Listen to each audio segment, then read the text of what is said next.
হাইকোর্টে ধাক্কা কালীঘাট তৃণমূলের বিরোধী দলনেতা ঋতব্রত বন্দ্যোপাধ্যায় বিরোধী ব্লকের বিধায়কদের নির্বাচনে আপাতত কোনো হস্তক্ষেপ নয় অন্তর্বর্তী নির্দেশ দিলেন না হাইকোর্টের বিচারপতি কৃষ্ণা রাও।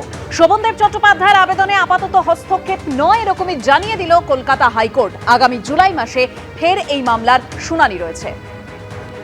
হাইকোর্টে ধাক্কা খেল কালীঘাট তৃণমূল বিরোধী দলনেতা থাকলেন ঋতব্রত বন্দ্যোপাধ্যায়। বিরোধী ব্লকের বিধায়কদের নির্বাচনে আপাতত কোনো রকম হস্তক্ষেপ নয় অন্তর্বর্তী নির্দেশ দিলেন না হাইকোর্টের বিচারপতি কৃষ্ণা রাও। শোভনদেব চট্টোপাধ্যায়ের আবেদনে আপাতত হস্তক্ষেপ নয় জানিয়ে দিল কলকাতা হাইকোর্ট। আগামী জুলাই মাসে ফের শুনানি রয়েছে।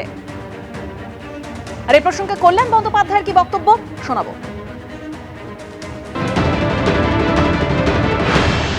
The High Court has not passed any interim order, but High Court admitted the petition, directions for affidavits have been given and the matter will come up for final hearing.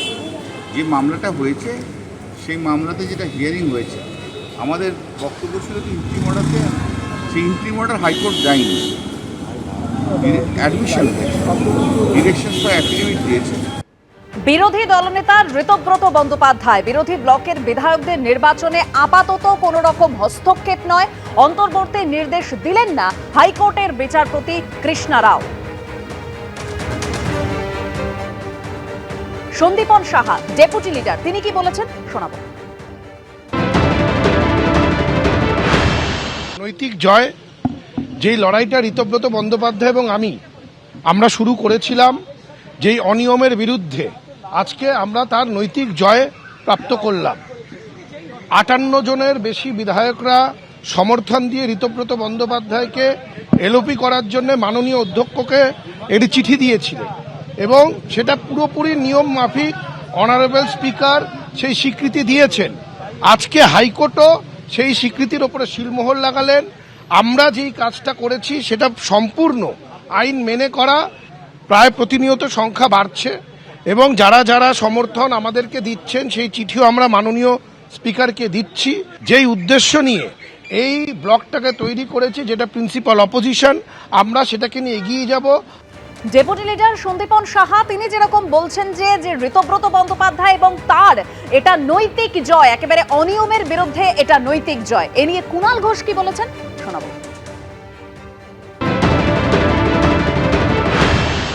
Sovandeb চট্টোপাধ্যায়কে উনি যথেষ্ট সম্মান প্রদর্শন করেছেন সিনিয়র মোস্ট নেতা হিসাবে।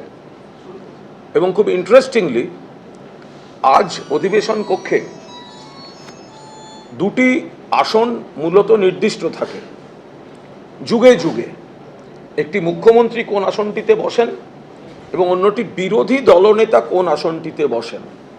বাঁদিকের প্রথম আসনটি স্পিকারের একদম সামনের প্রথম আসনটি, যেটি যুগে যুগে বিরোধী দলনেতারা পেয়ে এসেছেন, সেটি কিন্তু শোভনদেব চট্টোপাধ্যায়ের জন্যই আজ অ্যালটেড ছিল।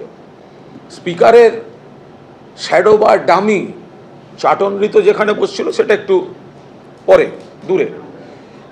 আমরা বসবো কোথায়? তাহলে তো লবিতে বসে থাকতে হয়। আমরা এতজন আছি, তো সে বিষয়টা আলোচনা হয়েছে এবং আমরা বলবো কিভাবে। চাটনৃতর কাছ থেকে সময় চাইব না। অনৈতিকভাবে হওয়া, ব্যাকডোর পলিটিক্স দিয়ে হওয়া বিরোধী দলনেতা মানি না।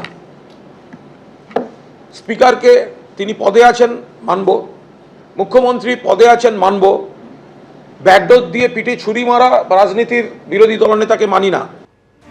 কুণাল ঘোষের বক্তব্য আপনারা শুনলেন, তিনি বলছেন ব্যাকডোর পলিটিক্স দিয়ে বিরোধী দলনেতা মানি না। অন্যদিকে সন্দীপন সাহার বক্তব্য আপনাদের সামনে তুলে ধরেছিলাম। ডেপুটি লিডার তিনি বলছেন অনিয়মের বিরুদ্ধে এটা আমাদের নৈতিক জয়। আর এই পুরো বিষয় নিয়ে বিজেপি বিধায়ক তরুণজ্যোতি তিওয়ারি কি বলেছেন শোনাবো।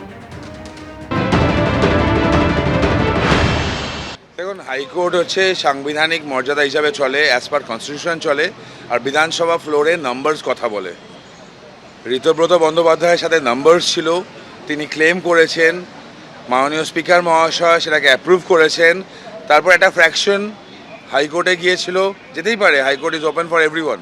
হাইকোর্টে গিয়েছিল এবং হাইকোর্ট তাদের প্রেয়ার টার্ন ডাউন করে ডিক্লাইন করেছে। আমি আবার বললাম, ডেমোক্রেসিতে নাম্বারস কথা বলে। ঋতব্রত বাবুর কাছে নাম্বারস ছিল, he has been elected as LOP, that's it. ABP Ananda, এগিয়ে থাকে, এগিয়ে রাখে।